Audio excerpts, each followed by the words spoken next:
Hey Castro, what are you doing? We're only gonna talk about the greatest movie ever, the best actor in the world. Is that a new poster? Is that? It's The Cable Guy by Jim Carrey himself. Yeah. Wow. We're talking about Fantastic Mr. Fox today. I thought that's next week. Today's. No. Right. That was yeah. probably in the memo. Yeah. No, guys, come on, guys. What are you Yeah. What are you guys doing? We didn't add them to the memo. Just the memo. Yeah. No. You said last week. Today. I'm sorry, man. Today's the day. We're doing Fantastic Mr. Fox today. Yeah, it's not gonna happen today, man. Yeah. Oh man. Yeah, I'm sorry, man. Next week. Well, yeah. We'll figure out something. One hot minute. You know what? At the end, we'll do it. Yeah, at the end. At the end. Yeah. You can put it back up. 2 hours later. Ran out of time. Dang. No. Yeah, well, unfortunately, we're out of time. We're out of I'll do time. this to you guys. No, but keep listening. We're doing it to all of us, Castro. Don't worry. You got all. All right. We're all into Cable Guy, but we just ran out of time. I don't know what to do. If Waiting for my you wanna goddamn keep trailer. hearing-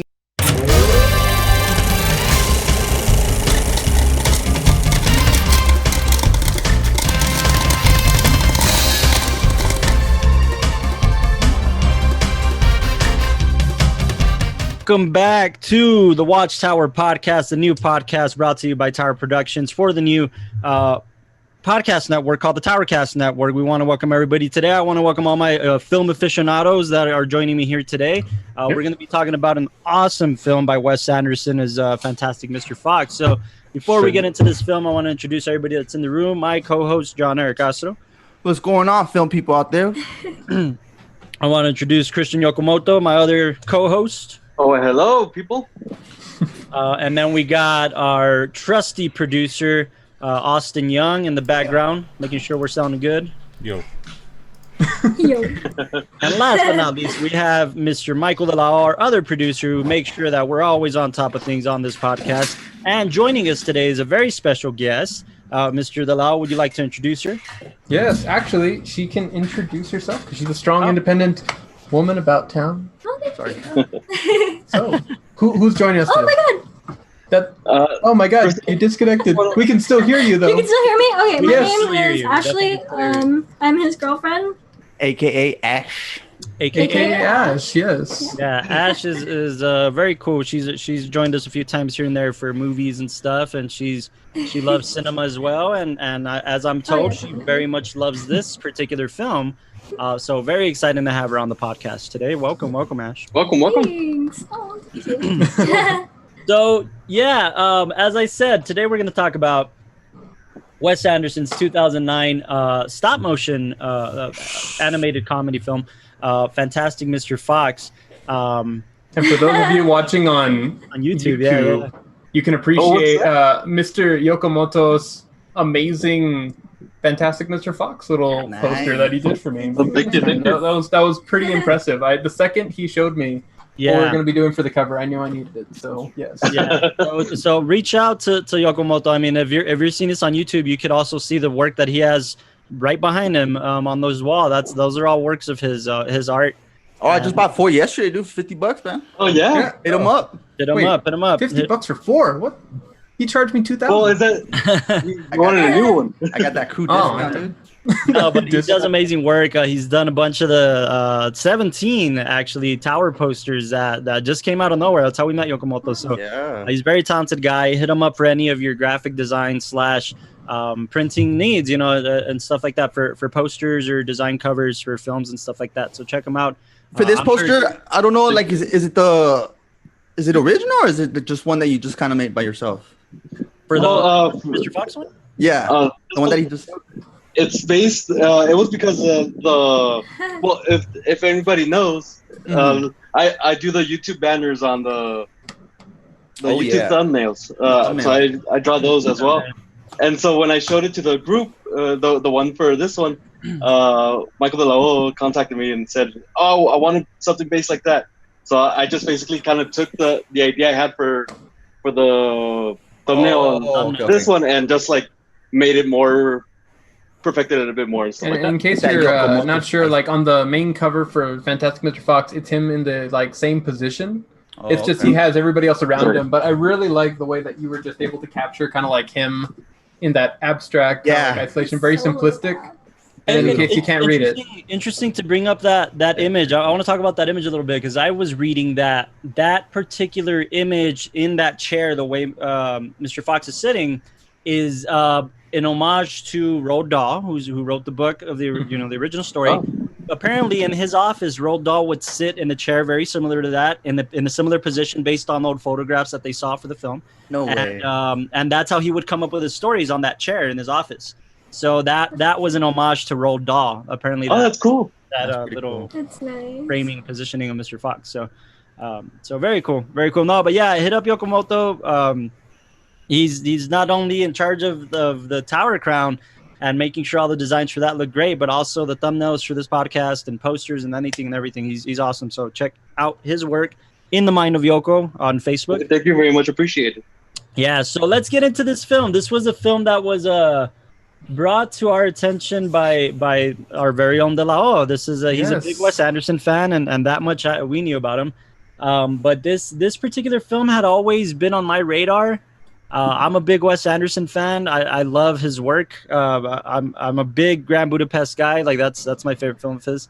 Yeah. And this one had always kind of been on my radar, but it just wouldn't grab me until De La O was like, dude, you really have to watch it.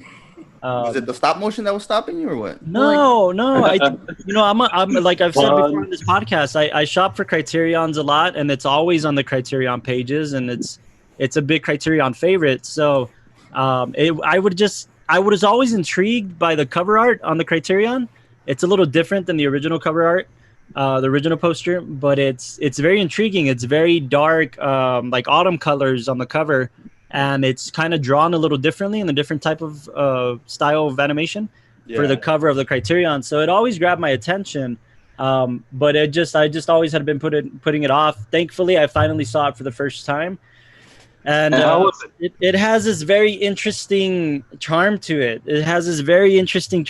Very, very stylistic. You know it's a Wes Anderson film right off the bat. Yeah. That I'll say right off the bat. Yeah, the first. It's got the stylistic composure of shots. It's got the framing that Wes Anderson loves to use, which is super symmetrical. I mean, the thing about Wes Anderson and symmetry is everything is, you could draw a line through the middle of the frame, and it's symmetrical to the T. And that's, I think like I've told you guys before on the podcast, or I mean, you even see it on the Tower webpage, which everyone should go check out. But Wes Anderson's always been my favorite director, even before I thought of getting into filmmaking, just because he has this style to him that just you as a filmmaker hope to have one day in your like place, that people can look at your film and instantly tell like this is your style, like this is my style, this is like, well, in this case, Wes Anderson style. Well, he's Very definition of auteur, auteur. right? Yeah. Yeah, he's a legit auteur. Yeah, no, he really is. Yeah. He has his own style to him. He's been making films for quite some time now. Did And anybody for get some creeped out about it? Like, did anybody get that creepy vibe with those glitches and darkness to it?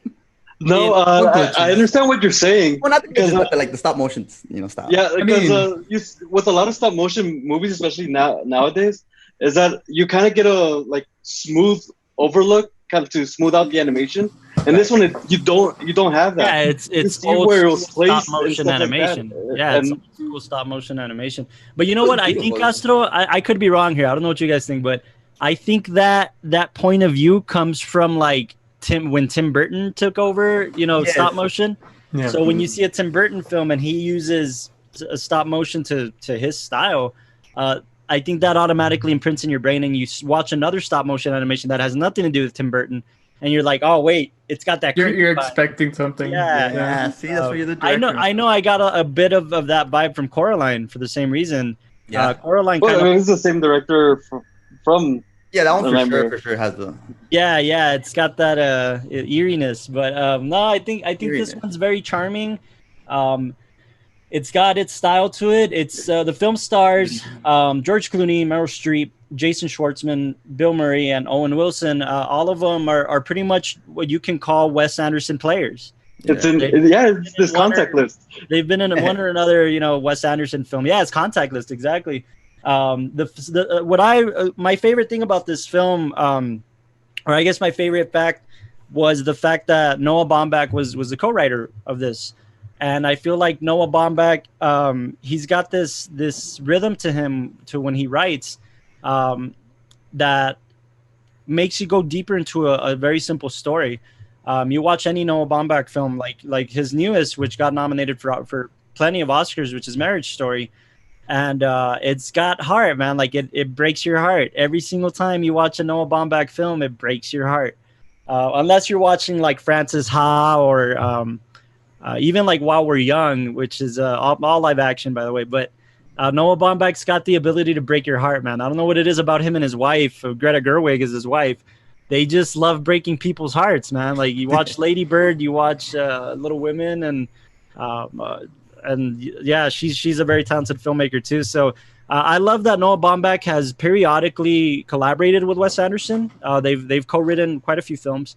And then Noah Baumbach kind of went on and did his own thing and became a very, very successful director onto his own right. I can tell because I love both directors, I can tell the styles, and I can tell when it's Wes and I can tell when it's Noah. Mm-hmm. And I love that. I love that you can see their styles merge. It's not distracting, but you could see when it's quick, witty, sharp dialogue, and that's Wes. Yeah. And then when you see that it's got more heart and it makes you slow down, that's Noah. Those are the kind of the styles. Yeah, when you brought this up that Noah Baumbach did help out with the screenplay on this, it surprised me because I just remember him from Marriage Story. Sure. And that like heartfelt thing, right? But now that since you mentioned it, I kind of go through the scenes in my head and like, oh, I could see like those dramatic dialogue, like well placed dialogue exchanges that happen through it. It's pretty well done. Yeah. I mean, he did this film, and Delau, you're gonna know much more about this than I am, but he did the Life Aquatic with Steve Zissou. That's mm-hmm. another Noah Baumbach co-write with Wes. Did he ever dabble with claymation again? Noah or Wes? Wes. Yeah, Wes did Isle of Dogs, which Delau again keeps telling me. He did that one? Yeah, he did Isle of Dogs. And what's interesting about this film, because I mean, Wes as an auteur has a bunch of films under his belt now that you can just tell are in his style, right. in his, I guess, ballpark. Like he's even said in interviews, it's odd how I make these films and it feels like any of the characters from my films could jump into another film and feel like at home, and that's the style they tried to create. Definitely. But the reason I wanted to pick this one and talk about it, even though it's something that I think for a lot of people it's kind of swept under the radar because it's a bit different. I think Wes Anderson as a whole, allowed to your point. Yeah. I think Wes Anderson has earned his stripes. More than earned his stripes. I feel like he has. When I first discovered him, I remember feeling like, I don't know if that's just part of his charm, but when I first discovered his films, I remember feeling like, oh, he's this indie director who nobody really knows. And I love that. Like, he's not this big Spielberg guy and nobody really knows his films. And then you start realizing, no, if you're a film, like if you love cinema, you know Wes and you appreciate his work. But he's not, he keeps under the radar, man. And I don't know if that's just part of his charm or part of it, With Fantastic Mr. Fox, what's interesting, and I heard this from somebody else, I got to get the article source, but really his style was developed with claymation, and especially like the stop motion animation film, because before he had control over certain things, and he would plan out shots, like very specifically, he would plan out in-camera transitions, so it's not like he goes from one scene and then cuts to another. It'd be like the camera kind of moves to the next person, and it's like people are waiting for like their turn to talk almost. Especially in this one.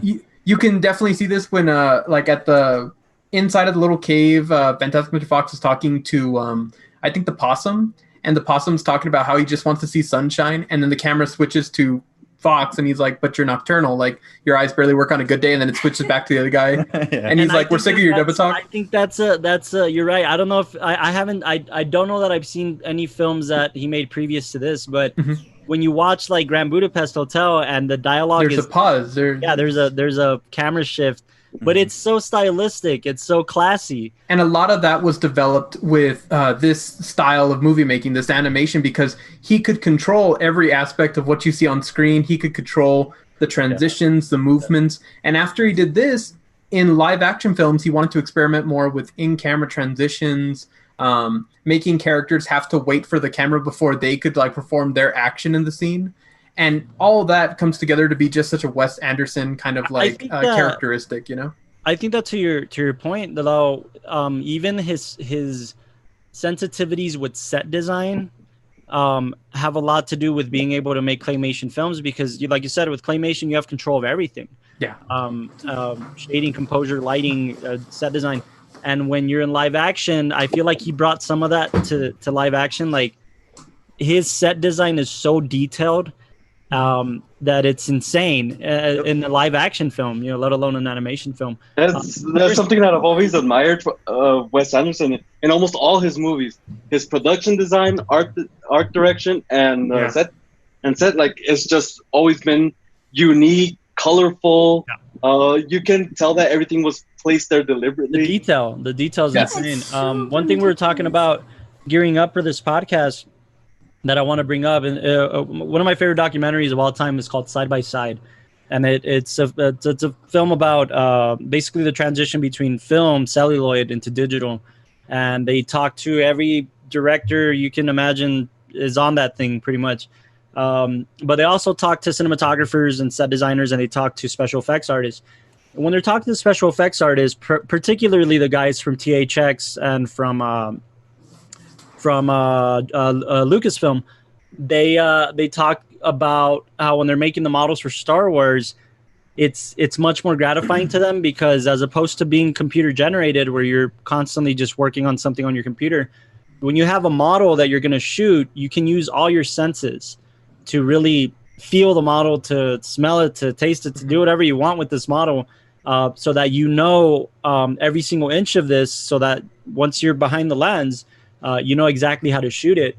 And I think that if anything, that's what taught Wes to use all of his senses. Oh yeah. Between, you know, so I think you're right. I think when it comes to claymation or any type of animation, it teaches a filmmaker to really use all of your senses.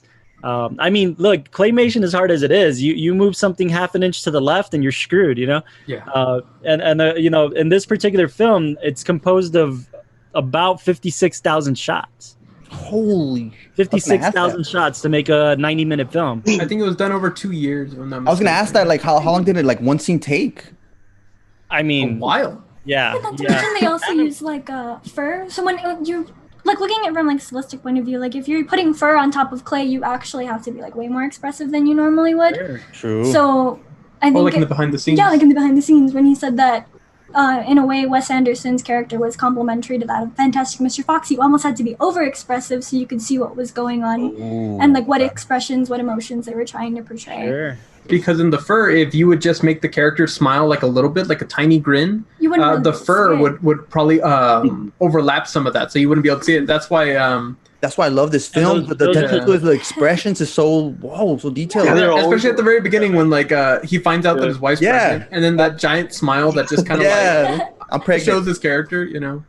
You know, what I was reading was that what's impressive to me about this film particularly is that it's an adventure film, you know, and it's hard. It's an adventure film, and there's only one shot, or there's only one scene rather, that uses CGI. Oh, the rest of it is entirely practical, and the only scene that uses CGI is where they flush out with the cider. They flush out the. Oh yeah, because it does look a bit That's different. the only scene that actually contains computer. How did they do the cigarettes then? That's all. There's actually little clouds and things that they put on like fish wire so they can make the smoke and all that. Yeah, you can see the texture on it. It's really cool. Texture, yeah, that's what I'm saying. Like when I like the lighting, practical things. I mean, it's everything. It's stuff you can touch, and it's stuff you can manipulate. You know, one thing I've always admired. I've always admired animation. I've loved animation since I was a little kid. Naturally, that's how you start, right?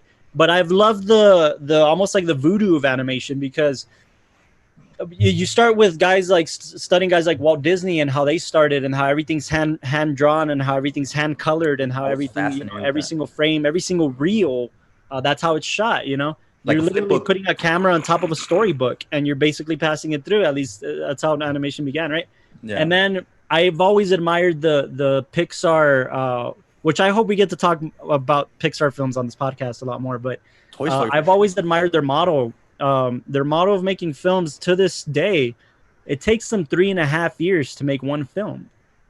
Yeah. And this is a model they've done since Toy Story, since '95. Wow. So 3.5 years to make one picture. I mean, that to me is you have you seen any behind the scenes of Pixar and what they do? You pay attention to just how much they pay attention to, and when you brought up fur right now, Ash. It made me think of Monsters Inc. When Monsters Inc. came out, it was a big revolutionary thing that they were able to detail the fur on Sully. That was like a big breakthrough in animation. I remember that was on all magazines about all the types of interviews about that fur technology and stuff. About that fur technology, right? So and I bring this I bring this up because to do it practically and so the camera can see it, that's why Fantastic Mr. Fox is so impressive. It's all practical. It's all practical, and it's them literally. I don't doubt in my mind. I can picture the hair and makeup artist like literally with a little brush on the fur of the models. You know what I'm saying? Like I picture them kind of doing their thing in detail with a little magnifying glass or whatever. Yeah. But I think it's impressive. When they were doing this film, they would have days from the behind the scenes. It shows that they would have days where they're editing they're animating on a set, and basically it's a closed set. Like once everything's set up, once the models are set up and everything like that, it's just the animator and then the props themselves. And if he doesn't finish, they'll leave it as a live set. They won't touch it. They'll lock up everything, and the next day the animator goes in and he'll be the only one touching it. And it's just to keep that pristine because. With each set, as you can see from the film, if something was knocked over, they'd have to reshoot that entire scene. And basically, if you look at it, this whole film is a one take. There's no retries because it would take just too long to try to redo every single frame and all that. What I think is interesting, Delau, is like usually I've seen people who in animation typically. You have two directors of photography. One of them is in charge of the set, and one of them is in charge of the lighting. Mm-hmm. Especially for animation, like there's two of everything. One goes for lighting, one goes for set. And in this particular film, I think it's really cool that they chose Tristan Oliver, who's the DP of this film, and he only focuses on animation or claymation. Whereas I've seen other even Roger Deakins has dabbled in animation, Mm-hmm. So I always find it fascinating when DPs jump into like animation or directors jump into animation, especially when they're not used to it. In this particular case, the DP did Isle of Dogs, he did Paranorman, Wallace and Gromit. Wow. He's done a bunch. Chicken Run, which is especially claymation. He has like all that is claymation. Yeah, experience. That's pretty cool. What thing I wanted to ask? What about like the mouth? Like, do they put that after when the actors do their lines, or do they know? No. Yeah, when it comes to recording the voiceover always comes first. That what they do is they always draw sample scenes, or they always draw like concept art. Basically, they have the storyboards, basically. Yeah, storyboards, exactly. So the storyboards are up, and that's what the actor's looking at.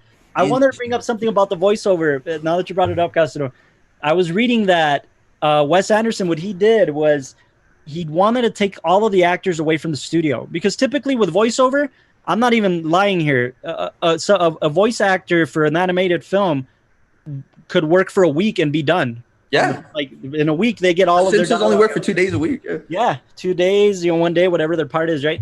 Yeah. In this particular one, what I love that Wes Anderson did was he took them out of the studio. They just go to a refrigerated room, a refrigerated air room, and record your lines. But what Wes Anderson did is he took them out of the studio and he put them in the element. So he went to the woods, he went to the forest, he went to the towns. Like he actually went on location to record their voiceover. Oh wow! Interesting to kind of and it adds so much texture. Yeah, it adds so much texture to the environments where you can even see it. I think it was playing in the background, but when they're inside the house and you hear one of the characters in the hallway and it feels like they're in a room and you hear a little bit of that echo and all that, but it makes their room feel more realistic than it just being like a tiny animated set where everybody sounds perfect. It really gives it that. Something that you added in about like the process of storyboarding and trying to get all this together.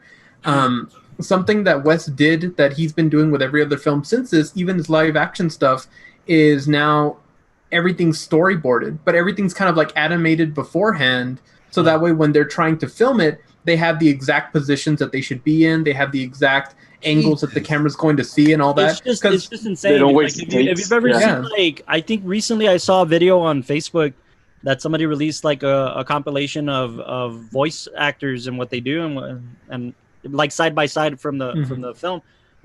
One of them that's very dynamic, that's very memorable is Bradley Cooper for Guardians of the Galaxy. Oh yeah, that's I don't know if you guys have ever seen that one, but it's just so like he's acting. He's acting. You have to. He's giving it. Another guy that does it is Tom Hanks when he plays Woody. You know, when he plays Woody, he's in there, he's in the booth, and he's having fun, man. He's having fun. You're a toy. You're a toy. Dude, like, he's having so much fun, and they're really into it. And I love when I'm able to see that. I didn't realize when I watched the film, I didn't pay attention to the fact that this was George Clooney until after. You know, it didn't click in my brain. And Meryl Streep. Meryl Streep was also very different than. Yeah, that one was different. George Clooney. For me, Meryl Streep was a bit more disguised until I noticed. Yeah, I don't know what Carlos was on, and that was easy. I don't know. George Clooney was very recognizable, right? You're right. His voice is really recognizable. But I mean, the way that's good because you were able to just look at the character of Mr. Fox, because a lot of us probably heard this for the first time and we're like, oh, it's just George, you know, and then we just see George being you don't have to see George. And I don't like that. Like, I don't like for the same reason, man, like when a George Clooney film impresses me, it impresses me. Because he's the definition of a movie star, right? So upon watching like Up in the Air, if you've ever seen Up in the Air, I mean, I love that film, and George Clooney's absolutely terrific in it. Another one is I had to give it a second chance because the first time I watched it, I hated it. Was Hell Caesar. Oh, I gotta take that one. Okay, that's Coen Brothers, right? That's the Coen Brothers. Yeah, the first time I watched it, dude, I fell asleep through it twice. I tried watching it twice, but it just didn't hit me. And I was so excited because it's a film about Hollywood and being on sets and all the different aspects that they tackle. Yeah. And it's got a very, very talented cast. And then I recently rewatched it and I understood it a lot better. And I'm like, oh, okay, no, this is pretty good. Coen Brothers are hit and miss for me. That's why, like, you're a hit and miss for me, man. Yeah, I mean, hey, I love Big Lebowski, Castro. You know, I love that. Love that film, but they're hit and miss for me. But anyways, George Clooney does that for me, so I'm glad that I didn't know it was him, because otherwise it might have taken me out of the story. Although something I will say that. For me, he was completely recognizable in this. For me, because he was able to put in his like distinctive charm. Yeah. Because in life he's not witty. His humor. Yeah. I don't know if it's wittiness, no, because Mr. Fox as a character isn't necessarily witty. He's a fox. He's strategic. He's strategic. No, you with your big words, then fucker. I think the witty characters are like, that's why you have Jason Schwartzman in a Wes Anderson film. Oh yeah, Jason Schwartzman is a definition of like witty and like fun and in terms of character. Right. I don't know if you guys have seen him in Funny People, man, but his character in Funny People is one of the funniest characters. He's an asshole, dude. Yeah, he's like the guy that's on a network TV show and it rubs it into his roommates and stuff. But no, anyways, the one character I just couldn't get out of my mind that person was that person. I just imagined that person speaking these lines was Owen Wilson. Like the coach. I couldn't see him as a polar. Like I just saw him as Owen Wilson, and I can't see as anything else. Very, very early collaborator, Owen Wilson with Wes Anderson. Something that Delao was bringing up while we were gearing up through this is that they went to school together. And I don't know. I guess I didn't realize or I didn't remember that Wes Anderson's a Texas boy, man. Like he's from here. He went to UTA. He's from Houston, so he went to UT Austin, and that's where Owen Wilson and Luke Wilson grew up in Dallas / Austin. So they're all Texas kids. So Owen Wilson was an early collaborator of his. In fact, the first 3 films that Wes Anderson made, which is Bottle Rocket, Rushmore, and The Royal Tenenbaums, was co-written with Owen Wilson. Yeah. So early collaborator with him, and he'll come on a Wes Anderson film just to come on it. That's how close they are, I guess. But it's very impressive what Wes Anderson has been able to accomplish, man. And this particular film, if I know Wes Anderson fans, this is the film that they always bring up. Well, I was going to ask is this one more than The Royal Tantrums or whatever? What was that movie? Tenenbaums? Tantrum? Yeah, I think a little. I forgot about that movie. I love that movie. Tenenbaum. Royal Tenenbaums? I love that. For this one, I never realized how influential it was for his style, because if you look at his works before this, you'll notice that they have, like, I'll call it hints of like his unique camera transitions, the way everybody's very polite and kind of almost like very polite, civil with each other, even if it's an uncivil event that's about to happen, or the kind of like art palette and style that you see, like the colors. And after he did this film, all of that is extremely present in all of his later works. Right after this one, he did Moonrise Kingdom. Yeah. He did that one was good too, man. And by the way, I mean, there's, if you know anything about Criterion is very picky about who they bring onto their collection.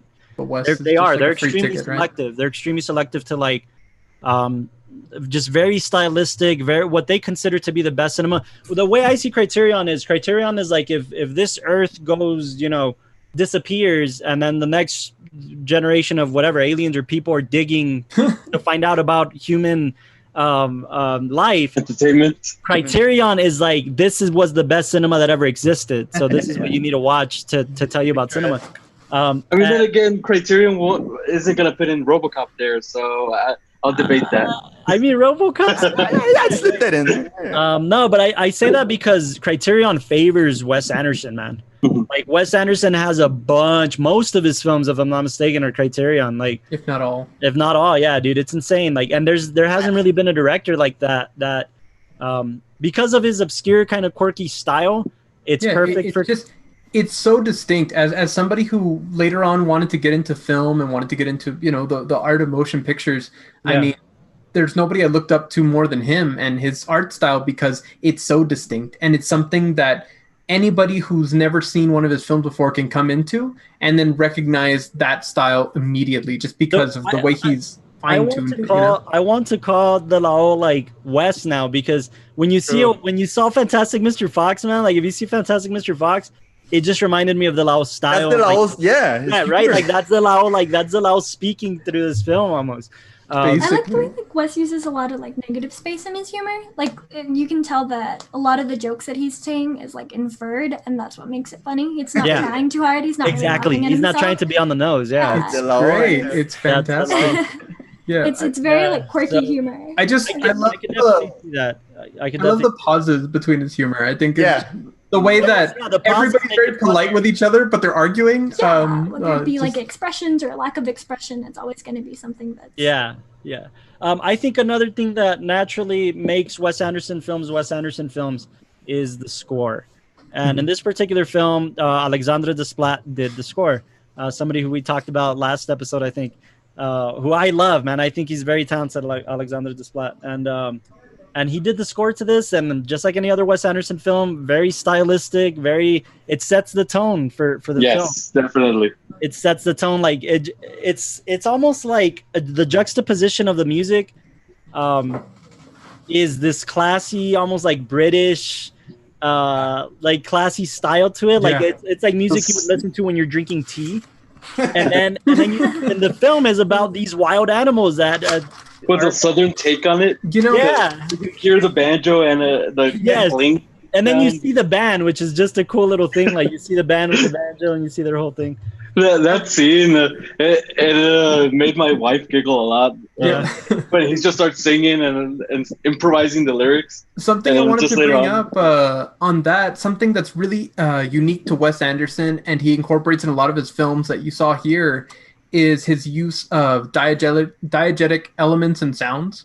Where if you look at it, the music and the jokes or different things that are going on in camera is what's happening in their universe. So when you're hearing the song, even though it's matching the events of Fantastic Mr. Fox and his crew stealing from everybody else, Right. it's happening in the universe. And Wes really likes doing that, where anything that you hear, anything that's really happening, or if somebody says something, people off camera will also hear it, and that kind of mixture of things.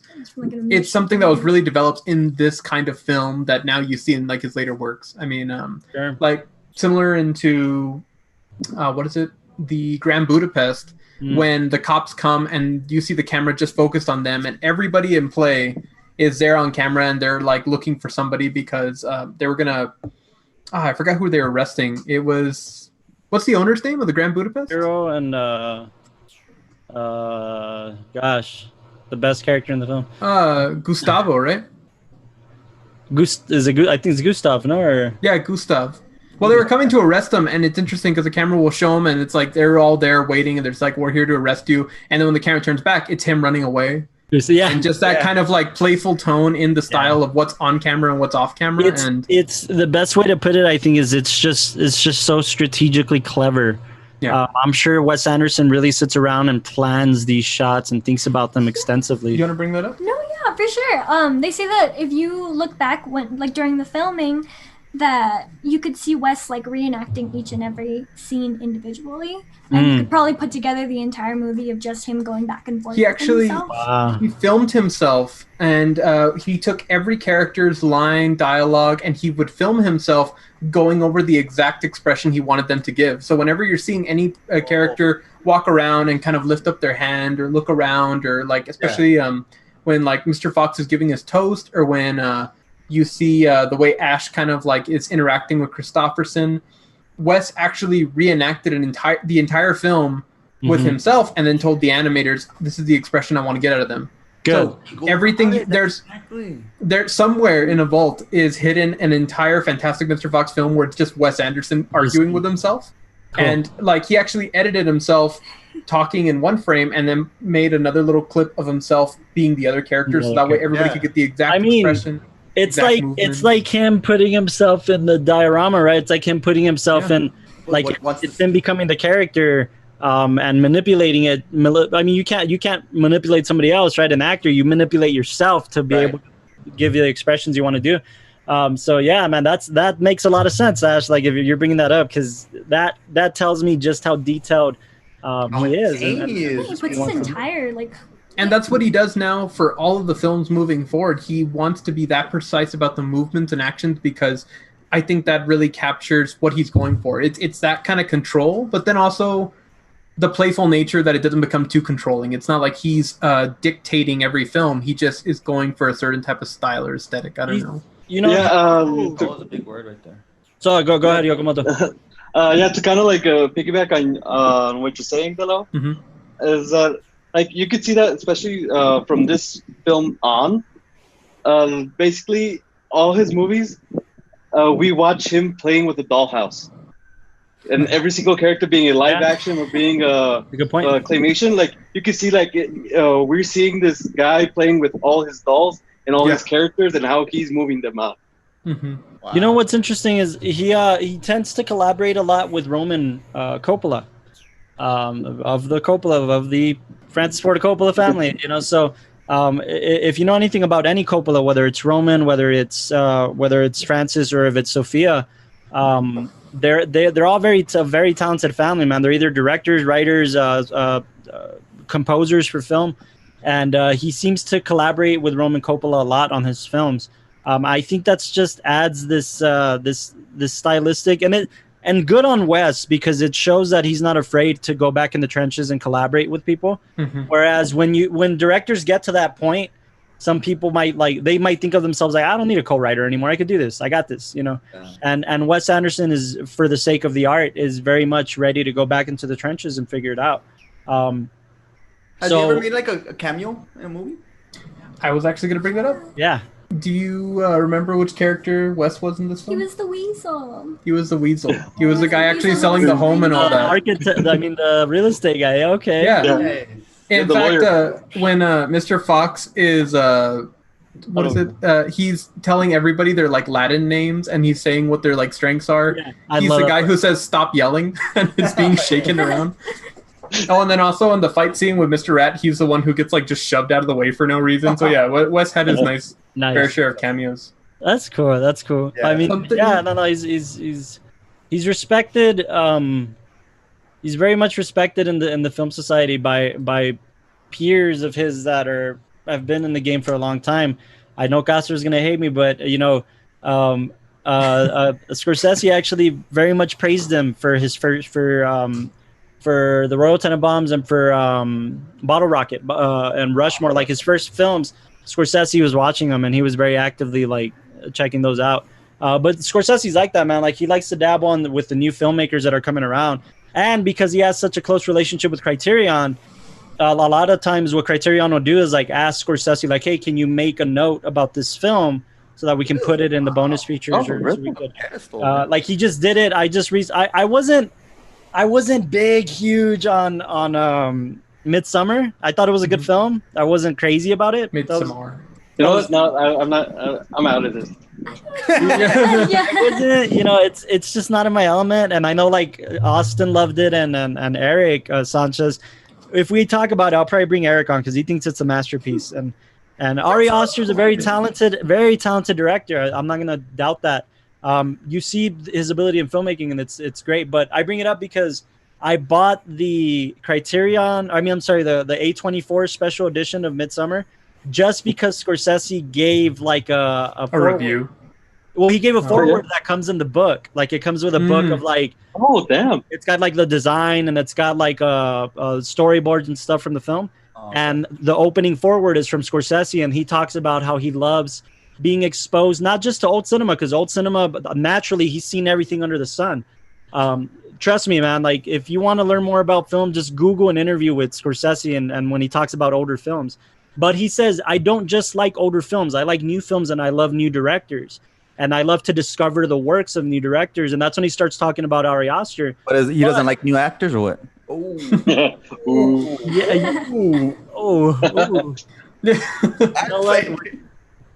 We'll get to that, but no, I've never seen such damage in a podcast. Oh my God. He's gonna throw shots. Well, that's true. But he brings up Wes Anderson when Wes Anderson was barely starting to get people's attention. He got Scorsese's attention, and he was like, "Yeah, this kid is somebody to look out for." And for somebody like that to give you that stamp of approval early on in your career, man, I mean, it's got to mean something. Yeah, so something I'd like to kind of bring around the room. If you had to place this closer in the category of a children's film or a film that's meant for the audience beyond children, like where would you place it? Because I think we talked a little bit about this yesterday when we were planning for the episode. It's odd how the dialogue doesn't reflect anything you would typically think about in a children's film, because it's not supposed to be on the nose. It's very kind of offbeat. Yeah, it's subtle. It's offbeat. It's interesting. So I don't know if you'd want to kind of go around, and Castro, if you want to kind of start it. Like, what do you think? You saw it, right? Like, does it hold up as a still? Is it more of a children's film? Like, would you categorize it more as a children's film, or more as like a film that has the potential to reach beyond the children audience? Oh yeah, for sure, especially nowadays, because it's got that witty. I wouldn't say like Rick and Morty type, but it's got that quick-witted dialogue. Humor. Yeah. Yeah. See, they're mutually very dry at the same time. Very dry. Yeah, but I mean, like, where does it lean more towards? Because I mean, when I saw this, both. I feel like if you want to introduce your children into, exactly. It's got the adventure elements. Yeah, it's a little bit more than Toy Story. It's a little bit more than Toy Story. A little bit. It's a good way to introduce children into Wes Anderson, and it's something that an adult can sit down theater and just kind of like listen to and understand. And the kid's gonna like it because obviously it's like a talking fox. Like, who doesn't love talking foxes? Yeah, and you'll be amazed if you get some of the jokes. You'll be like, oh, okay, my kid's a little bit smarter. It's for the same reason that a film like, or a book like, anything that's Roald Dahl, man, isn't necessarily like it's geared towards children, obviously. But when you see the films, like you see Charlie and the Chocolate Factory, which is another Roald Dahl film or a Roald Dahl book, it's darker than what you think of it. Yeah, it's not only is it darker, but it's more geared towards this bigger life lesson, especially for adults. I mean, this particular film, Fantastic Mr. Fox, I personally think it has the potential to reach, or it's more geared towards adults, in my opinion. and it's more geared towards in the middle. Somebody who's looking for a story to be told in a style that they can appreciate as art, but they could also appreciate just the wittiness of a children's perspective, right? Of children's perspective. So I think that this particular film, I mean, the whole story behind it, if you don't know this, Roald Dahl wrote the book. Unfortunately, two of his children had passed away. And he had to go through that through seeing his kids. One of them, I think, had the measles, and the other one had a terrible car accident, and he had to witness all that. So naturally, Fantastic Mr. Fox was a story he wrote right after that, as a story of the father as a protector, and what the father sometimes can't control protecting his family. Right. You know, sometimes it's inevitable that they're gonna get exposed or hit by something that he can't control. So that's what Fantastic Mr. Fox is about, or at least what it was about for Roald Dahl, was the father as the protector who can't protect. You know, so that's deep, man. That's super heavy, especially for parents. You know, parents, when you realize like you got to do everything in your power, but life is life. You know, so and it's weird because if you put it in that way, because like I don't know how much it is in the original book, but like in throughout the movie, like you could. It's weird how he in that case he kind of blames himself for what happens. Yeah, because all the characters kind of say like you brought this up to all of us. Yeah. I think it's just a way to deal with grief and guilt. At least it was for Roald Dahl, and like any parent, none of us here are parents, right? But I think like any parent listening out there, they might experience that, and they might experience those feelings of like, man, am I protecting my family enough?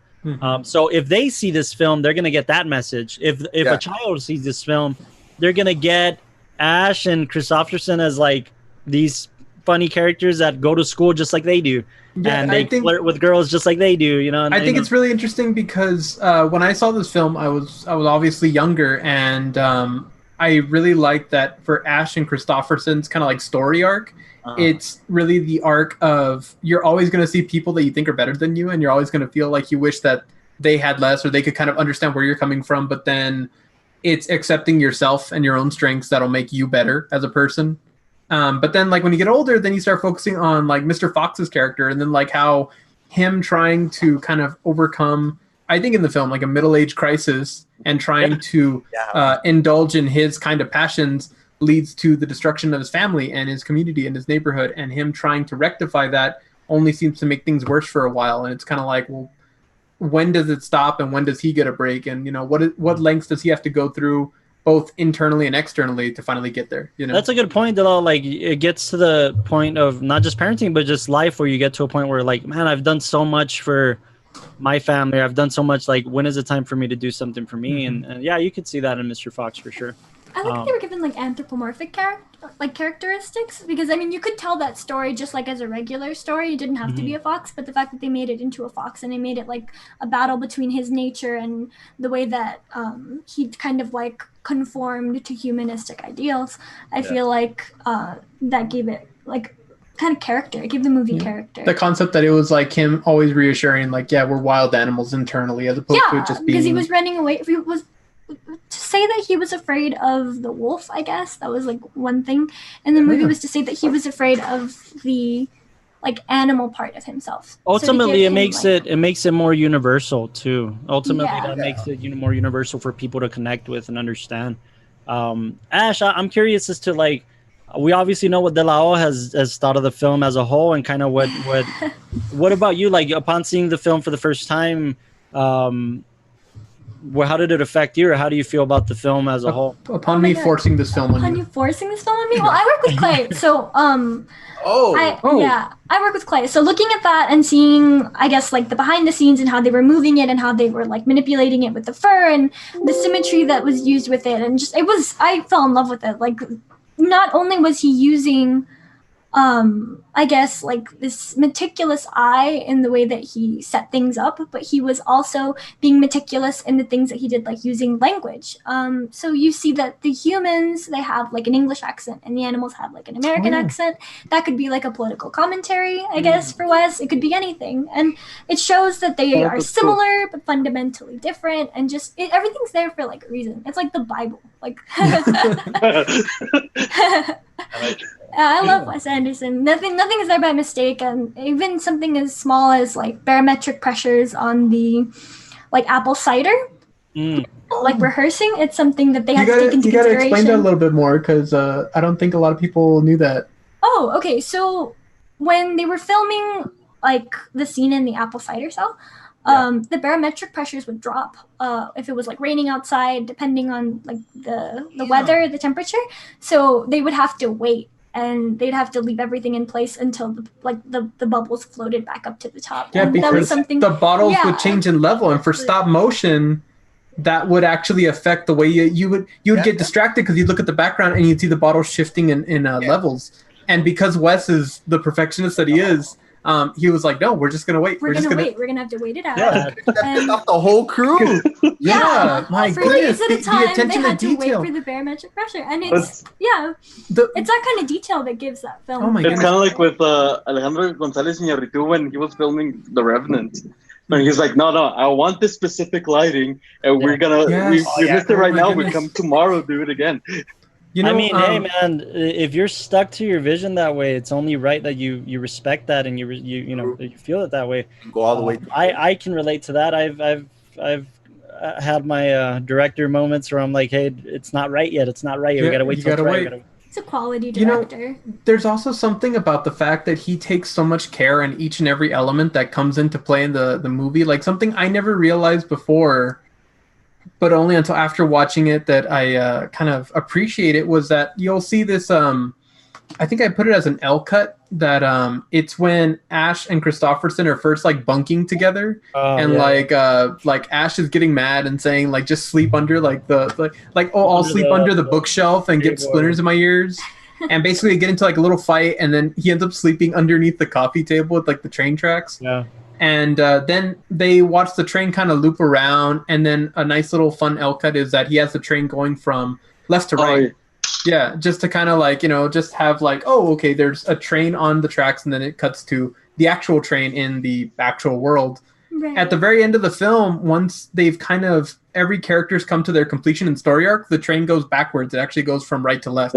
And it's something simple like that gives that completion to the story, to the arc, and everything that goes on. And it's something that I feel like only he would have thought about and added in to just create that. So I was reading to that point though, that the actual source material, and again, I'm not that familiar with the book, I don't know if anybody here is, but the actual source material makes up for about an hour of the film, and the rest of the film is entirely Wes Anderson's ideas and sensibilities to the story.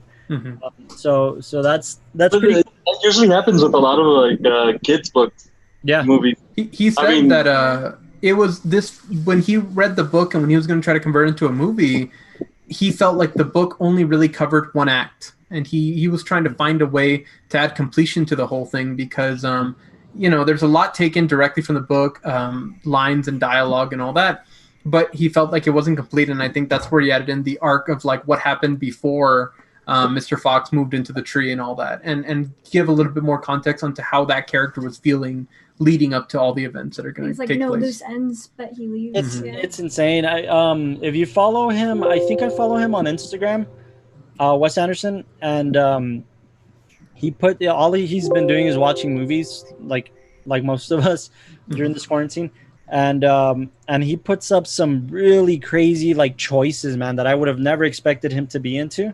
Mostly old school stuff, French films and French New Wave and experimental stuff. But I guess he just derives from he picks up from everywhere, Yeah. So I think it's important to be exposed to different films, even if they're out of your category a little bit. If you're a filmmaker, to expose yourself to films that are out there, so that they might inspire you. They might kick something off in you. Has he ever said who inspired him? He gave reference, I know, to like the so unique. Isle of Dogs. He gave So reference to like Kurosawa and Miyazaki because when he wanted to make that film and he had the idea, he really wanted it to be authentic to the vision that they gave off in Japanese cinema. Right. I actually have a list here of like who his big influences have been that he's listed. He talks about Francois Truffaut, Louis Malle, Pedro Almodovar, John Huston, Mike Nichols, Hal Ashby, Kubrick, Woody Allen, and like I said, I feel like his films are very Woody Allen-ish. Martin Scorsese, Orson Welles, and Roman Polanski. Those are like his big. Orson Welles. I can see that. Yeah. He definitely is somebody who takes from what other people have kind of laid down, the foundation. I mean, he doesn't, I think, make his style where it's just like, this is my style, nobody can do it, I'm trying to be completely different from everybody else. He even says when people try to define his style and tell him, is that what a Wes Anderson film is supposed to be? He'll make every attempt to actively avoid those tropes, so that way people don't like. He says he doesn't want people to get locked into that. He says, just because doesn't mean. I think that's the pressure. I just don't think he wants to have that pedestal of a pressure. Yeah, I think every film that he does, the reason Carlos, like you said, there's such charm to it is because he's making a film because he loves it and he believes in it and he wants it to be told in a way that makes sense. It's a story he wants to be told in this particular style. And all of the filmmakers I just named that have inspired him, you could see in one way or another how they've inspired him. And I think that's the mark of a good filmmaker is a lot of filmmakers like jokingly say, "Oh, I steal from everyone. I steal from everyone." Yeah, why do they say that? Why they're thieves, they're sinners, bad people. Like if you don't pay attention to the filmmakers before you, if you don't honor their work and you don't appreciate what they did so that you could do what you can do, then you don't really appreciate, in my opinion, you don't appreciate the art form as a whole. For sure. I think you need to appreciate and you need to know about cinema before you can make cinema. And I just don't like that Wes is trying to get away from his style. That is his style. But that's what the beauty of it. That it doesn't have to be fully his style. Like he doesn't have to be pigeonholed to one thing. It's what makes him evolve. It's what makes you as a creator, especially in auteur, evolve. Okay, that's a pretty good way. And that's where I think the moment that he thinks that people are gonna catch up to his own style, he's like, you know what? I gotta do something a little different because I think it's time to move on to another step. It's not like Wes Anderson has like a notebook that says, okay, every film needs to have symmetry at this point in time. Every film needs to have this. I feel like Kubrick was a lot like that. Kubrick would probably manage out little things that in every film he wanted to see. But in this one and in other works, Right now they're talking about Wes Anderson. Sorry, I didn't mean to interrupt you. Right now they're putting Wes Anderson in the conversations of the best shot that it has ever existed, like a wide angle. Yeah, Kubrick's 2001, the shot of the character walking into the portal or into the kind of the hallway thing, the round. Yeah. That's like everybody says it's the shot to pay attention to. And Wes Anderson right now is in those conversations. I think every director has this ability to make a film their own, even without trying to make it their style. And I think that's what Wes Anderson is trying to do. Like The French Dispatch, to me, if you've seen the trailers or if you've seen the stills from the film, it looks so different. Really? It feels different than anything Wes Anderson has done before. It still has his charm. It still has his little quips, but it's different. It's something different that he's trying out, And he loves those, from what I understand, he loves, like, we were talking about John Huston, man, and John Huston is well known for his westerns and his action comedies type of stuff that he used to do back in the day. I mean, he was a big influence. He did stuff like African Queen and Moby Dick, and African Queen, if you don't know, it's and the Maltese Falcon. It's Humphrey Bogart's, like, some of his best films ever in Hollywood history. And John Huston was that guy. So to inspire films like that, these adventure filled epics that have like this internal lesson, I think that's how he influenced Wes Anderson. Is that Wes Anderson does these big stories with a massive cast most of the time. Yeah. But it doesn't feel like Ocean's 11. You know what I'm saying? It feels like a Wes Anderson cut dry, you know. Yeah. Did he say why he picked George Clooney for this particular film? Yeah, why did he pick him? Oh, I don't know. It was He thought his voice was distinct. Because he always has his cast. Well, I think this is that. Like the French Dispatch, the new film is gonna have like Timothée Chalamet, who he's never used before. You know, it's gonna have different people. He's like Scorsese, like he has his go-tos, but he's still willing to work with new people. Yeah. And then also, I feel like with every film, and starting from here, I think you can see a lot of the changes, but he's always adding new elements to his film, or he's always like looking at things that he did in previous ones and thinking maybe that could be developed a little bit more, and then you see it kind of come to fruition. Like one element is that he always likes to play with this idea of foreground, the main ground, and then the background, and like the middle ground, and you'll always see that there's elements going on in each of those sections. And with this one, like sometimes there'll be characters talking, then there'll be something like their background that kind of says like where they're going to be going, and then the foreground that's like all the commotion that goes on in between them. And when you look at Moonrise Kingdom, the next feature, he had a lot of that where the characters that were talking would be in the middle while you'd see kids in the front moving about like with camp activities, and in the background there'd be jokes where like a kid shoots an arrow into the air and then he gets like stuck on his foot or something like that. Like he plays around with those elements, but it was developed after this, and then he played with them more in the Grand Budapest and even more in Isle of Dogs, and it's something that he's picked up an element that he likes and will keep developing it. It's not that that's his only style, it's that he's willing to keep growing as a filmmaker as opposed to like that's what I admire about filmmakers like Wes, is like the way I've always learned through the directors I admire is that you pick up the tools that they used for one particular film, and you kind of make your arsenal of the tools that you've picked up, and then you say, well, you know, this particular story caters for this tool, I'm going to use this tool. Yeah. And I admire filmmakers that can do that, man, because there's some filmmakers, Castro, to your point, that they kind of get stuck in their style, and it's because they are aware that they have a style and they just get stuck in that. And I think it's important for evolution. Like I think De Palma and Coppola are two of the guys that could have done way more, and they didn't because they kind of got stuck in the 80s and they got stuck in the 90s and especially De Palma. With M. Night, I like M. Night, but he gets stuck with that twist at the end. Yeah, exactly. That's because he knows that that's his thing. He knows that that's what people know him for, and that's what he's obsessed with, making the twist more than he's making the film. And that's the brilliance of him. You know, De Palma and Coppola, I bring them up because, dude, they're the same age as Spielberg and Scorsese and Lucas, and they haven't made anything good since like the late 90s, early 2000s. You know, they haven't really. It basically got out the map. Yeah, essentially in the world of cinema. You know, I mean, hey, to his credit, Francis passed on the torch with Sophia. Sophia's an absolutely amazing filmmaker, well within her own right. You know, she made American Beauty, and she made Lost in Translation, and sorry, not American Beauty. That's Sam Mendes. The Lost in Translation. She made the Virgin Suicides and Marie Antoinette, and she's very talented as a filmmaker, man. She's The Guiled, I think that was her recent one. Yeah. So yeah, I think guys like Wes Anderson, that's what I love about Spielberg and Scorsese. Like they're not afraid of the new technology. They're not afraid of the new style of filmmaking. They simply see it as tools that they can use.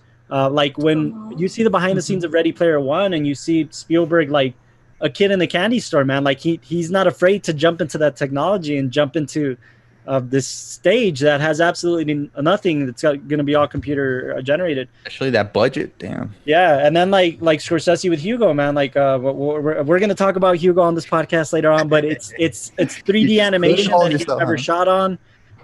You know, it's guys like that know how to evolve with the times that can appreciate that. I mean, Scorsese's The Irishman was nearly $200 million film that was going to go to The Irishman. It was going to go to streaming. What I'm saying is that it was going to go to streaming. Should have. And it did go to streaming. I mean, it was only for a few weeks, but yeah, no. I think that Wes Anderson is going to be one of those guys that evolves with the times. Well, that new one that he has, what is it about? The French Dispatch? The French Dispatch? Oh, you know, like a regular Dispatch, they're French. Yeah. Oh, okay. So essentially, that's what it is. Pretty boring film. I'm not going to watch it. If I'm not mistaken, it's based on It's like a love. It's about journalists and like the newspaper, like American newspaper, in a fictional 20th century French city, basically.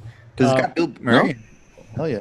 Oh, Bill Murray's another one that likes to collaborate with Wes a lot. But yeah, it's like it's based in 68, if I'm not mistaken, the French Dispatch.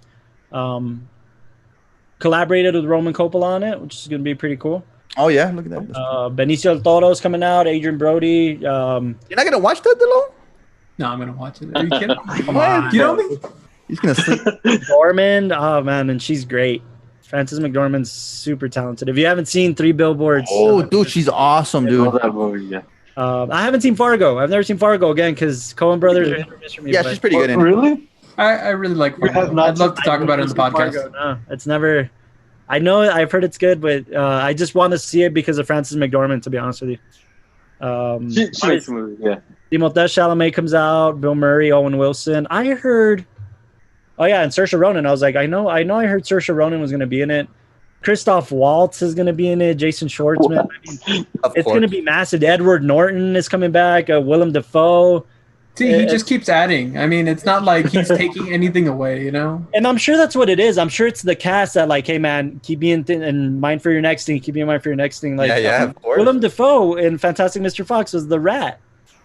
You know? Which actually, he's the character that took me a while to recognize him. Yeah. And yeah, like if you see him, same with Grand Budapest, dude. Like he doesn't really talk in Grand Budapest. Oh, but it's great. But his character's fantastic in Grand Budapest. Yeah.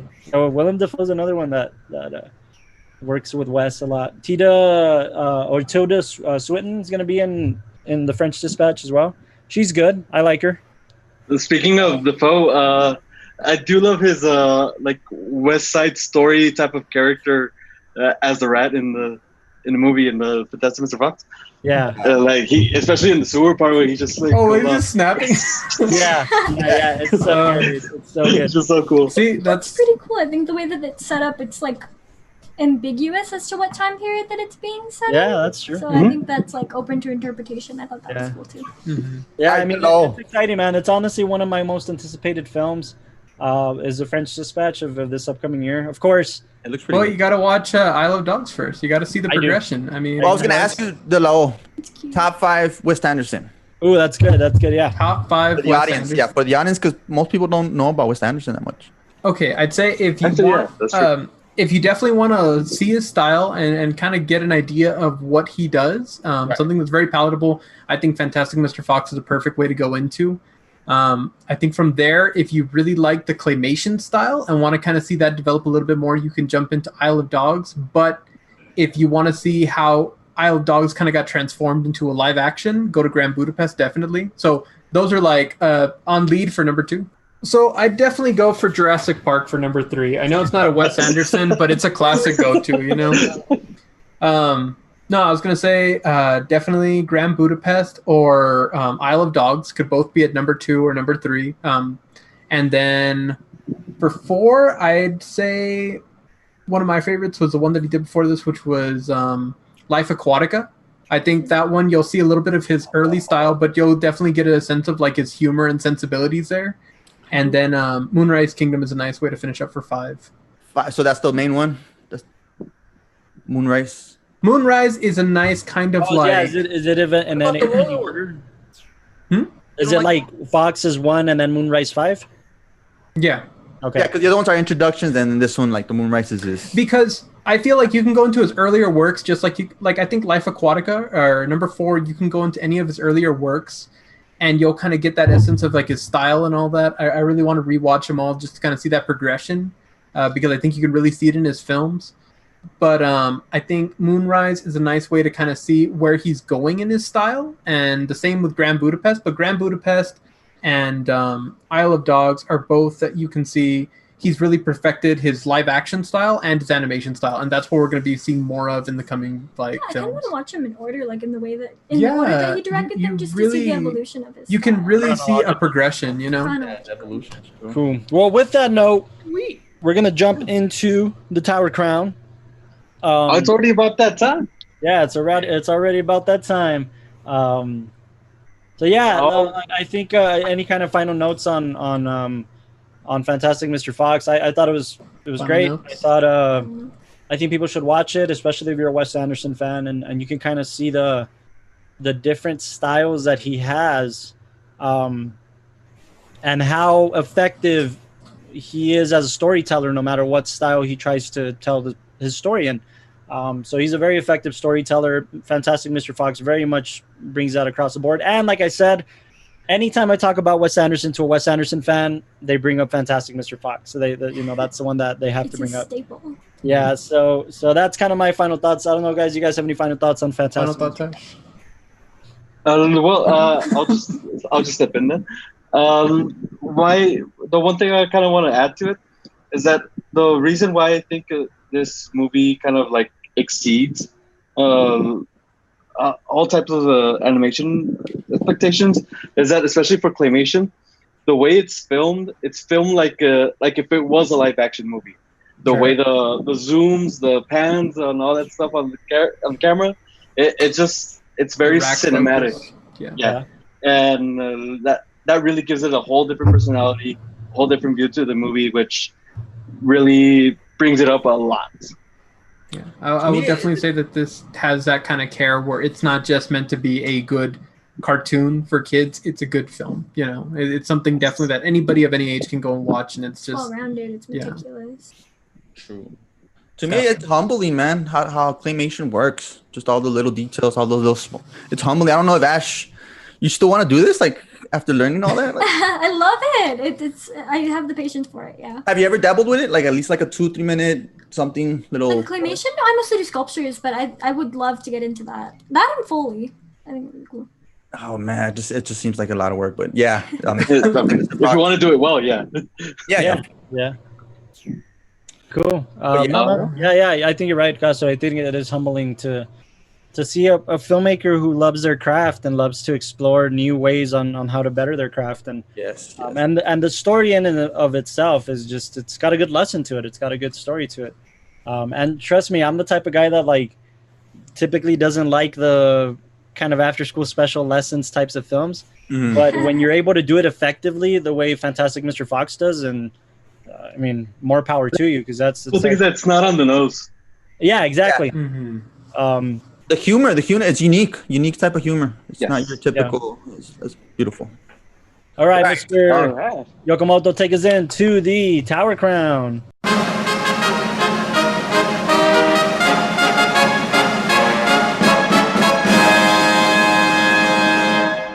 All right. Well, welcome to the Tower Crown. And for those of you who don't know, this is your first time or anything like that, well, the Tower Crown is a debate show where the debaters don't always know exactly what they're going to be debating for. Oh, I know. So we put up a poll on Facebook throughout the week with movies centered on that were inspired by kids' books. Yeah. Now, just kind of a quick reminder, we had Cloudy with a Chance of Meatballs. Woo! Coraline, My Life as a Zucchini, and Where the Wild Things Are. I never saw that one. I did. So, I did. So y'all voted, and the two top movies with the most votes will be the contenders, where our debaters will debate which is the best film. After the votes, the results were Coraline against Cloudy with a Chance of Meatballs. I want to re-vote. They voted wrong. Tell everybody to go watch Where the Wild Things Are and come back. Tell everybody to go watch My Life as a Zucchini. Tell everybody to watch another movie. Oh my god. The audience voted, and that's how it is. All right. Well, I vote for Cloudy with a Chance of Meatballs. I Ash, like. what team are you on? Are you on Team Yeah, Coraline? he's out. Oh, I'm a spooky bitch. I love Coraline. Yeah. Oh, man. I mean, Alright. like, Cloud with the Chance Meatballs did enamor me with like Foley because they use like paper towels to like make the sounds of the, Well, you're already debating. the Right? hamburger. wow. and Let's stuff. go with Coraline. Yeah, okay. But Coraline, it's a Tim Burton staple. It's like. Do you want to timeless. start with Coraline and kind of like say why you think that one's like the superior film as far as the category goes? It's visually appeasing. If you look at the colors, they're complementary colors. For Coraline? Yeah, for Coraline. Okay. Yeah, no, I'm not doing Cloud with the Chance of Meatballs. No, go for it. Keep going. No, okay, so it's like a Tim Burton staple, so I think that's pretty cool. It has it has good texture. I mean, it's something that you can like sit down in your room in the middle of the night and like still get creeped out, even though you're like 21 years old and like, living with your family. It's got, like you said, it's got like the after school special type lesson where you learn to appreciate what you have in the end. But I think it's an all around family movie. I like it, and it's for any season. And Give me a quick summary of what it is. I don't think I've ever seen Coraline. You've never seen Coraline? I just know it's a girl with blue hair, no? Or black blue hair. Wow. Yeah. That's pretty much a good summary of it. Yeah. Basically, this little girl moves out into like the woods with her family, and they're like journalists, but they write about like plant magazines. And she hates her parents because she feels like they don't give her enough attention, and she feels like she's just like ignored by them. So she ends up stumbling across a doll that has button eyes, and that doll is kind of like dressed and looks exactly like her. And she stumbles upon this portal into another world that's exactly like hers, except everyone has button eyes. And they treat her like she's the center of the world. And it turns out to be this complete nightmare. I don't want to spoil it. But yeah. Oh, that's good. Yeah. And So I hate to be that guy, Ash. I really do. No. But I want to make something clear that has been made clear to me multiple times, and that's why it's stuck in my head. From what I understand, and from what I've researched as well, because this is the first time I've taken the time to actually research it. Scary. Tim Burton had nothing to do with Coraline. Like, Oh. Really? That is true. he wasn't even a producer on it. Like, he didn't do anything. Jeez. So then why and is he, like, I attached for to the it? longest time thought the same thing. Like, oh, it's a Tim Burton film. Like, it's one of his It films. looks like it, yeah. It looks exactly like it, and it. it has that style, and it was definitely inspired by it, I think. The But thing is that it's from the same director who actually Yes. directed Nightmare Before Henry Christmas. Selick, which did Okay, Nightmare Before okay. Christmas That and makes James and the sense. Giant Peach. Right. So I think that's why the kind of the confusion sets in. But I just wanted to kind of clarify that before our listeners tear us apart, because they love Yeah.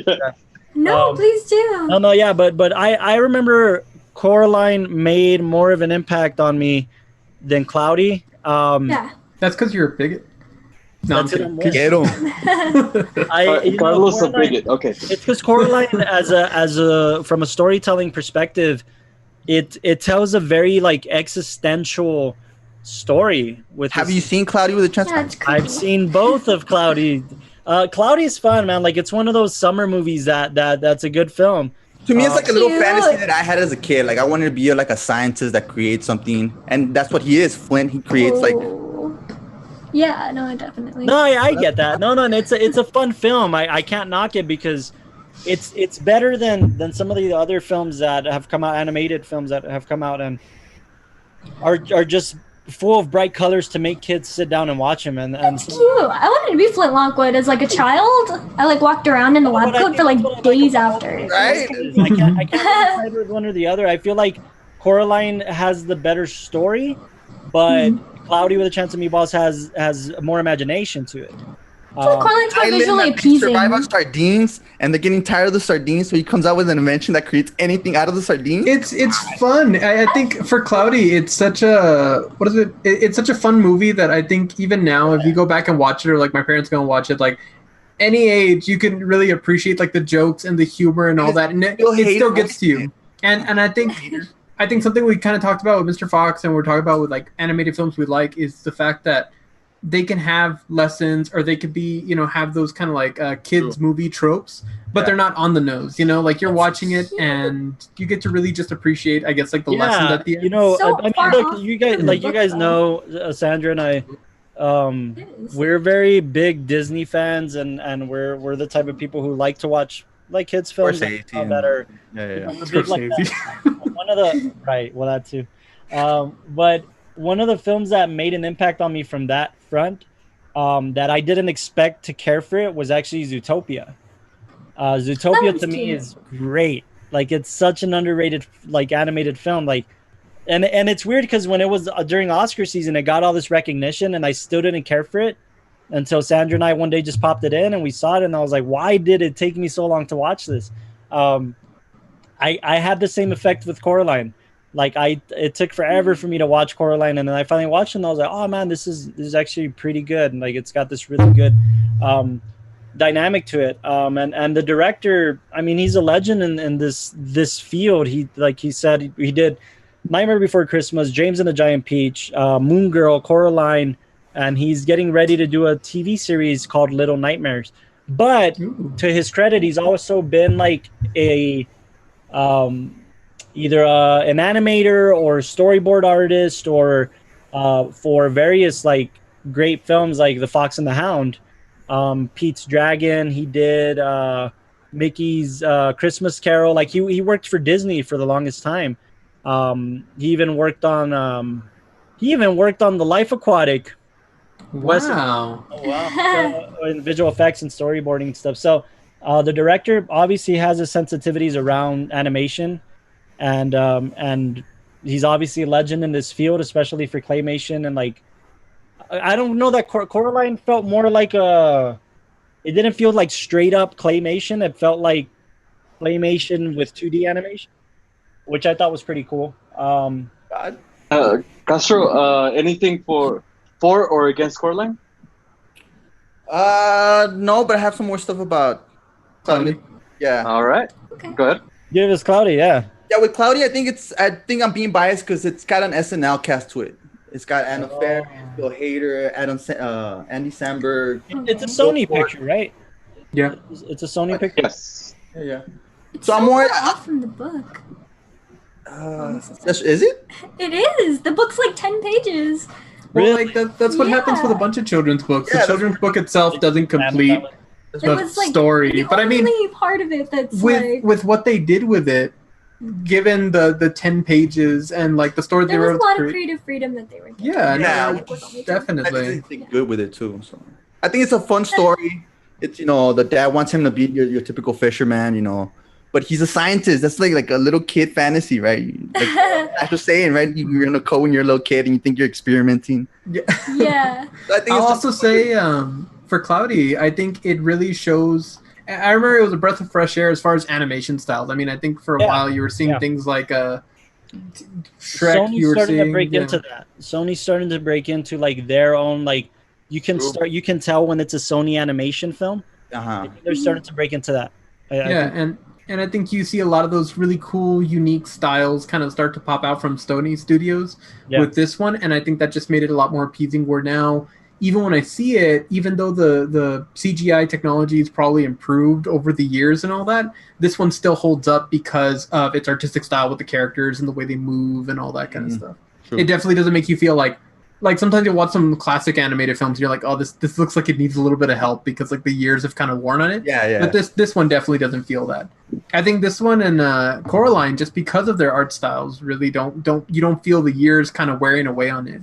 But it takes a lot for an animated film to do that, So and I remember, to its credit, I remember watching the sequel to Cloudy, and it held up. Like, it was good for me. It was a good sequel, So yeah, the second one's pretty good too. That's rare for something like that to happen, especially because unfortunately, in the animation game, a lot of the times they're cash grabs, and then this particular franchise for Cloudy, it holds up on both fronts. So now let me ask: does Coraline have a sequel? It didn't need one. But I think that's its own kind of category. I think Coraline has its own like. It didn't need one. I know that's true. Yeah. But no, it was good. I mean, both films are good. Very different, but yeah, I mean. They're cute. They're both Yeah, cute. and you know what? And what's cool is I think for kids on the developmental stage, I think it's good for them to be exposed to both. Yeah, well, Because there's the kids that do feel like Coraline's character, and they do feel like, oh, I want to kind of asking for escape, attention. escape my reality, Right. and I do need kind of that attention. And then the other side of it is like, oh, I want my imagination to fully expand, and yeah. so I think both of them have their place in the world for kids movies. Fundamental to like child growth. Yeah, Mm-hmm. Yeah. All right. Well, Really, you're gonna pick a winner off of that? I mean, this is the only Tower Crown that we haven't bashed the other film for being worse. Have you noticed that? Every other one, it's like, come on. Yeah. But that film, like, you could see the strings, but this one, I don't know. So, okay, what is the winner? Like, does anybody have any final They're thoughts? interesting ones to pit against each other. Yeah. How much is Carlos paying you? Oh, wait, no. Here's the final thought. I don't even feel like I'm on any side of these two. Like, No, I'm on a side. Here's my side. Against me. That's it. Where the Wild Things Are should have been on this list, but nobody's watched it. My Life as a Zucchini should have been. Is it good? It's Great. great. Good. Yeah. My Life as a Zucchini's it's fantastic. Yeah. Basically a throwaway film. But Where the Wild Things Are. No, I'm kidding. All right. Who's the winner? All right. So we're closing it off with that. I guess so. And so here's the tally up, and it's gonna be Cloudy with a Chance of Meatballs. Yes, sir. There's one. Oh, there. Boys. Yeah, boys. Is that there was a time? moment where I think this Carlos was- started We're at going 5 up minutes, to guys. Cloudy out of nowhere. You ready? Yeah, I didn't. I mean, I like both films. I think that in the WatchTower podcast, there's going to be room to talk about more animated films because it's important, man. Like, and I don't know if you guys know this, or I don't know if what you guys have been hearing, or if you've been seeing the memes, but everybody's saying that like right now, the way the film industry is going, like with this quarantine and with everything kind of put to a halt, that the animation is going to grow. The animation game is going to be the ones to kind of take over for a little bit.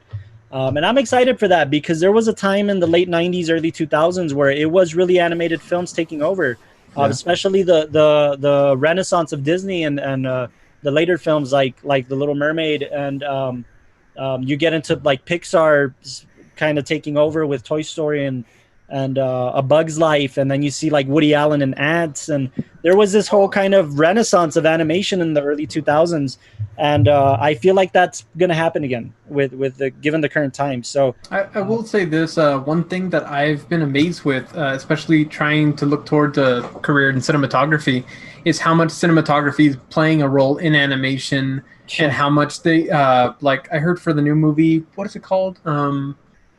I think it was Inside Out, where they actually virtually recreated the look you would get off of like Zeiss Master Primes or like these incredibly expensive cine lenses to get a certain feel of anamorphic and all that. Oh no, it was Toy Story 4 that they would actually use simulated anamorphic lenses to get a certain look on Woody and Bo Peep. Like with Bo Peep, they use anamorphic so that way she could look very modern. Her style would look like she's growing as a person, and they would use classic cine lenses for the looks that they would give Woody. But that's something that only within recent years have they started actually thinking about using in animated films and actually dabbling within that. I think it's important though. I think cinematographers, that's why it impresses me a lot, dude, because with animated films, I'm telling you, there's people that focus just on how light is bouncing off the particular figure, the particular animated render. I mean, just that alone, like how light is bouncing off the shoulder of one of the renders, like it's to me, it's super impressive, super mind-boggling. But yeah, so no, I think there's going to be a lot of room to talk about more animated films.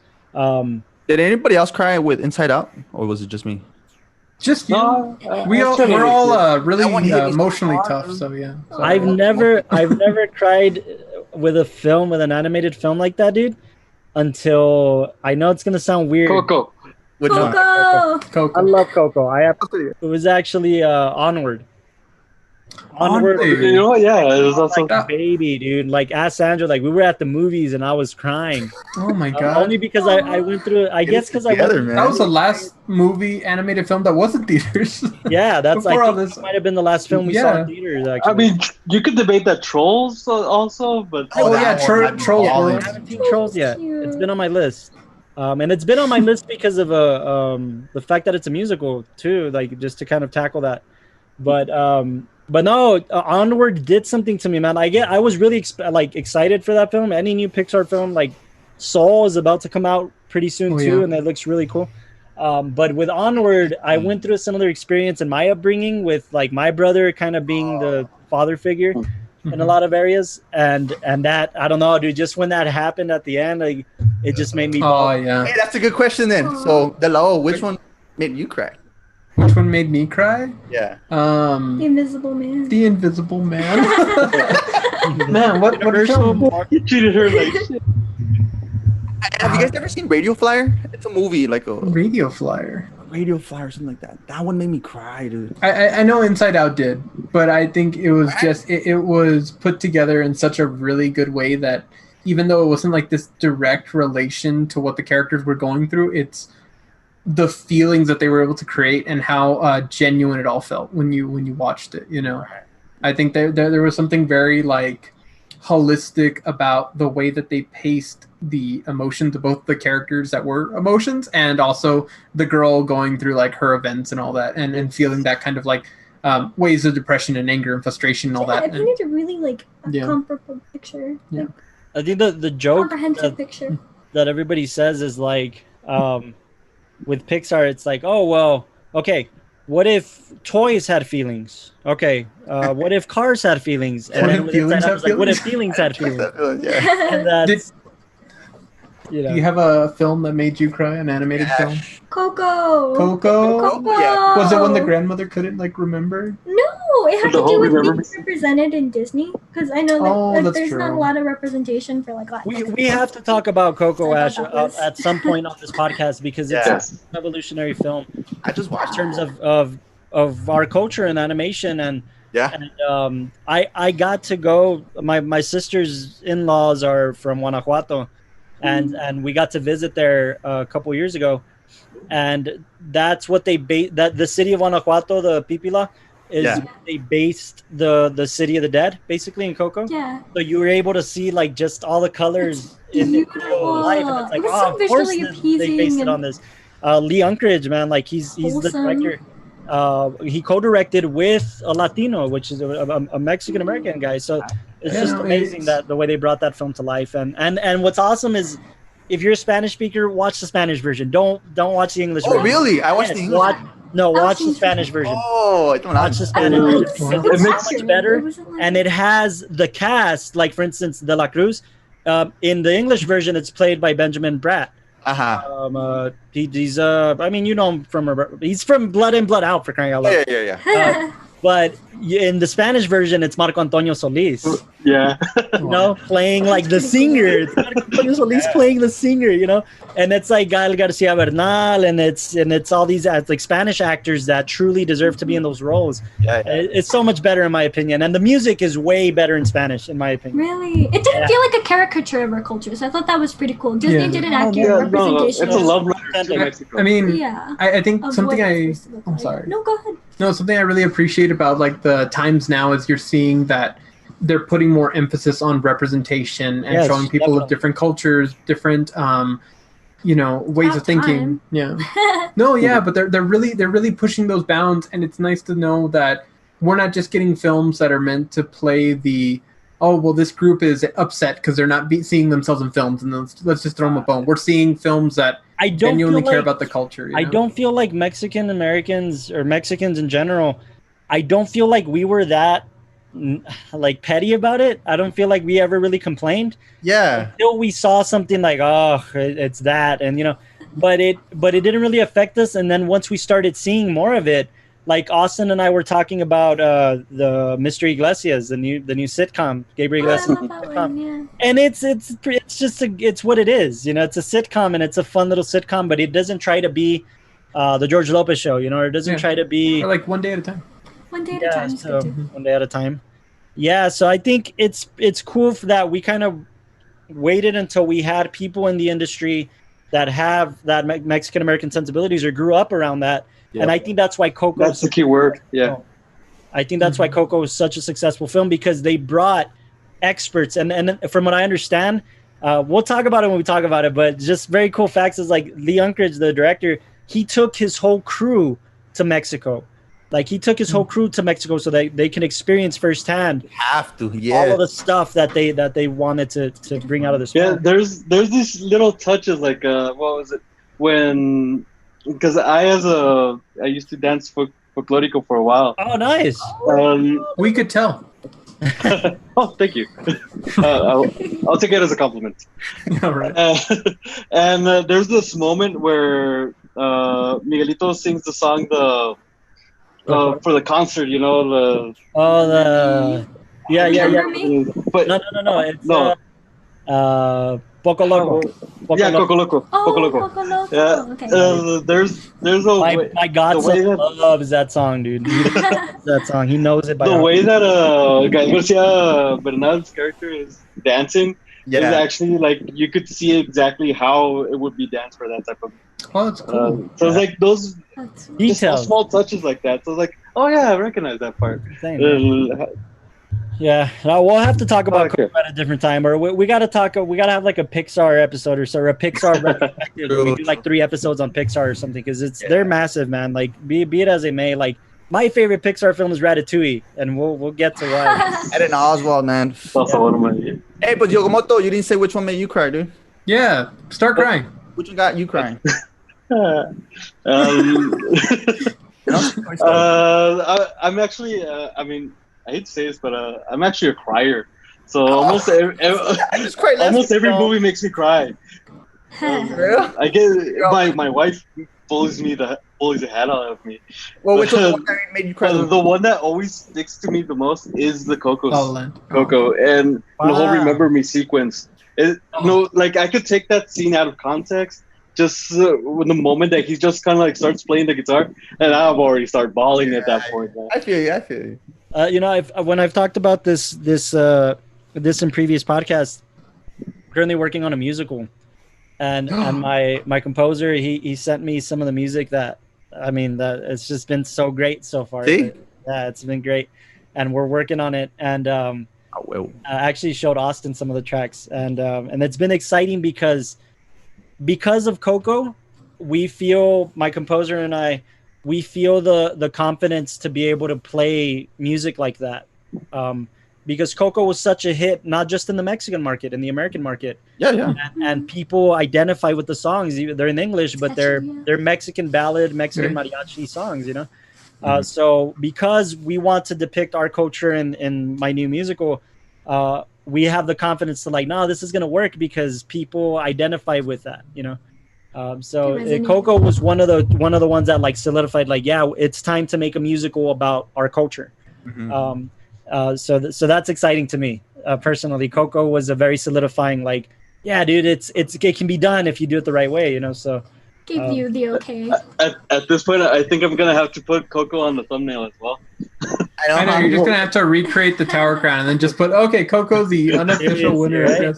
We'll talk about it. We'll stop there. But no, I want to thank everybody for being on the WatchTower podcast today. We talked about fantastic Mr. Fox and awesome suggestion that I also thank you for bringing that into the conversation. If you guys have any suggestions, any movies that you'd like us to review, any films that you'd like us to talk about, please send them in. These are all just suggestions of our favorite films that we've wanted to talk about, and we're going to continue doing that until we have people saying, hey, I want you guys to talk about this or that. We have gotten a few of you, so we'll look into that. But you want to give them a teaser for next week? Oh, yeah. Yeah, okay, yeah. So next episode, we're going to be talking about... That's the teaser right there. There it is, DC Castro. We're going to be talking about Batman. In a way, you know. And we're gonna be talking about Alejandro Iñárritu's film Birdman. Yes, Birdman. And it's gonna be an awesome episode. It's one of our favorite films that we've discussed. Hey! Oh, we ran out of time. Dang. No. Yeah, well, unfortunately, we're out of time. We're out of time. You guys. No, but keep listening. We're doing it to all of us, Castro. Don't worry. You got all of. All right. We're all into Cable Guy, but we just ran out of time. I don't know. Waiting for my if you want goddamn to trailer. keep hearing me argue with Castro about Martin Scorsese and how he's the greatest filmmaker that ever lived, and you got to put him in there too. Okay. Come back to this podcast. I think that's what that's going to be another one. Castro's like, I'm just going to prove to you, just like Castro and I had a conversation a long time ago where I challenged him, and I told him the Beatles is the best band that ever lived, and I bet you that any artist that came after them that you can name has been inspired by the Beatles.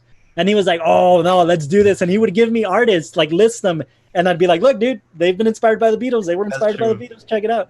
So I think that Scorsese is going to be that for me. Like anybody who ever came after Scorsese was inspired by Scorsese, Castro. So I'm happy to get into that argument with you on this podcast.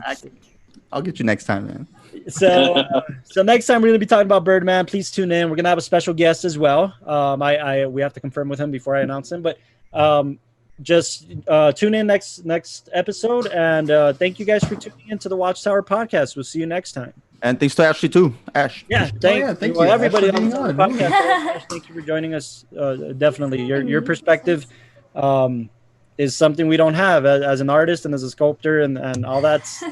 Very interesting perspective. We'd love to have you back. If there's a film that tell Delao to tell you whenever we're doing stuff, and if there's a film that interests you, you're always welcome back. So thank you for being on the cast. Does anybody else, guys, have any other shout outs? Anything else we need to? Oh, just tune in for the polls. Tune in for the polls. Follow my Facebook account, which is in the Mind of Yoko. You can find it like that. That's where I put up the polls, and also if you want to see some of the posters and stuff like that, you can see them right there. Definitely the polls, and we share his work and definitely the polls. We share them on the Tower page. Make sure to either be on the Tower page or in the Mind of Yoko page or both, and they're shared on there so you can help us vote. Coraline took it, man. Like this time around, like what? A lot of people voted for Coraline. Officially, it's like a lot of people voted for Coraline. So help us vote on the next polls because it's be interesting. And we will keep adding Where the Wild Things Are until it wins. I don't care if it's the only one on the polls for a week. Yeah. No. All right. Thank you guys thank you everybody who's on the podcast today, and thank you for everybody that's listening in. We will see you next time.